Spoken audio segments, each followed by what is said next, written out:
এবার একটু মাঠ পর্যায়ে যেতে চাই। কুমিল্লাতে আছেন আমাদের সহকর্মী আখলাকুস সাফা। সাফা, এই মুহূর্তে কি অবস্থা দেখছেন? ভোট গণনার আপডেট জানতে চাই। আর সারাদিন কেমন দেখলেন ভোট গ্রহণ? সবচেয়ে সুস্বাদু হালিম, রাঁধুনি হালিম। হালিম হোক রাঁধুনি হালিম। আপনাকে ধন্যবাদ। যেটি হচ্ছে সারাদিন ভোট গ্রহণের যে বিষয়টি, সেটি আপনাকে আমি কিছু পরে বলছি। এখন যেটা চলছে সেটি হচ্ছে যে সবচেয়ে গুরুত্বপূর্ণ যে সময়টি, ভোট গণনা চলছে। কেন্দ্রে কেন্দ্রে ভোটের গণনা চলছে এবং সেই যে ফলাফলগুলো, সেই ফলাফলগুলো সহকারী রিটার্নিং কর্মকর্তার কাছে যাবে। অর্থাৎ কেন্দ্রে যে ফলাফল গণনা চলছে, এগুলো প্রিজাইডিং অফিসার এবং হচ্ছে প্রার্থীদের যারা এজেন্ট আছেন তাদের সামনেই সেগুলো গণনা হচ্ছে এবং সেখান থেকে যে ফলাফলটি, সেই ফলাফলের যে শীট, সেটি চলে যাবে সহকারী রিটার্নিং অফিসারের কার্যালয় এবং সেখান থেকে সেই ফলাফল আসবে রিটার্নিং অফিসার কার্যালয়, অর্থাৎ জেলা প্রশাসকের যে কার্যালয়, যেখানে আপনি দেখতে পাচ্ছেন যে ফলাফল ঘোষণার জন্য বেসরকারি ফলাফল সংগ্রহ এবং পরিবেশন কেন্দ্র, যেটিতে ব্যবস্থাপনা করা হয়েছে এবং এখানে ফলাফল আসতে কিন্তু অনেক দেরি হবে। এবার আমি আপনাকে মাঠের যে ফলাফল, সেই মাঠের ফলাফলের কথা বলছি। কুমিল্লার মতো 11টি আসন, এই 11টি আসনের যে প্রতিদ্বন্দ্বী প্রার্থীরা, ধরেন যেমন কুমিল্লা 1 আসনে সেখানে ধানের শেষ এখনো পর্যন্ত গিয়ে আছে।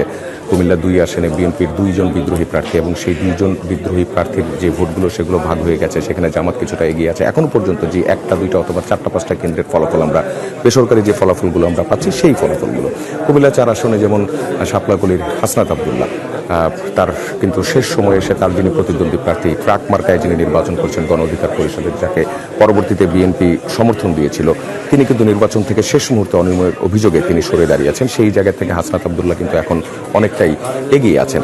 এছাড়া কুমিল্লা 11 আসনের কথা যদি বলি, যেই আসনটা নিয়ে সবচেয়ে বেশি যে দুশ্চিন্তার জায়গাগুলো ছিল, ঝুঁকিপূর্ণ কেন্দ্র ছিল সবগুলোই, সেই 11 আসনের 3টি যে কেন্দ্র, যেই 3টি কেন্দ্রের জাল ভোটের অভিযোগে সেই 3টি কেন্দ্রের ফলাফল স্থগিত রাখা হয়েছে। অভিযোগে না, আসলে এটিকে কারণেই বলা যাবে, কারণ it has been proved already, যেটি আমরা যমুনা টেলিভিশনের পর্দাও সারাদিনে দেখিয়েছি। এবং সেই যে কেন্দ্রগুলো, সেই কেন্দ্রগুলোর কিন্তু ফলাফল স্থগিত করা হয়েছে। সেই জায়গা থেকে কিন্তু পূর্ণাঙ্গ ফলাফল পেতে যথেষ্ট সময় লাগবে। আরেকটি বিষয় কুমিল্লার বেলায়, যেটি একদম আলাদা করেই বলতে হয়, এখানে পোস্টাল ভোটের সংখ্যা কিন্তু সবচাইতে বেশি। কুমিল্লার যে আসনগুলো আছে, এই আসনগুলোতে সবচেয়ে বেশি প্রবাসী ভোটার, যারা 1,11,000-এর মতো যে সংখ্যাটা, এবং সেখান থেকে রেজিস্টার্ড ভোটার হচ্ছে 72 থেকে 75,000-এর মতো।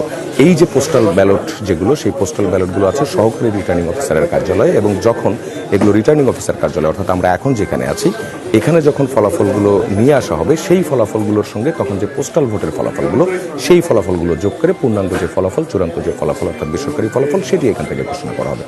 এবার আপনি বলতে পারেন সারাদিনের ভোটের মাঠে আমি কি দেখলাম। একটি বিষয় লক্ষণীয় ছিল, আইন শৃঙ্খলা রক্ষাকারী বাহিনী, বিশেষ করে আনসার সদস্য এবং যৌথ বাহিনীর যে অবস্থান এবং তাদের যে ভূমিকা, সেই ভূমিকাগুলো কিন্তু ছিল একেবারে চোখে পড়ার মতো। সকালের প্রথম 3 ঘন্টার মতো সর্বোচ্চ ভোট পড়েছে, তারপর 1 থেকে 2 ঘন্টার মতো কিছুটা স্বাভাবিক নিয়মে গিয়েছে। এরপরে কিন্তু আবারও ভোটের যে হার, সেই হারটা কিন্তু বেড়েছে। সব মিলিয়ে কুমিল্লার যে 11টি আসন, এই 11টি আসনে 55% মতো ভোট পড়েছে বলে আমাদেরকে সহকারী রিটার্নিং কর্মকর্তারা যারা আছেন, তারা এখন পর্যন্ত জানিয়েছেন।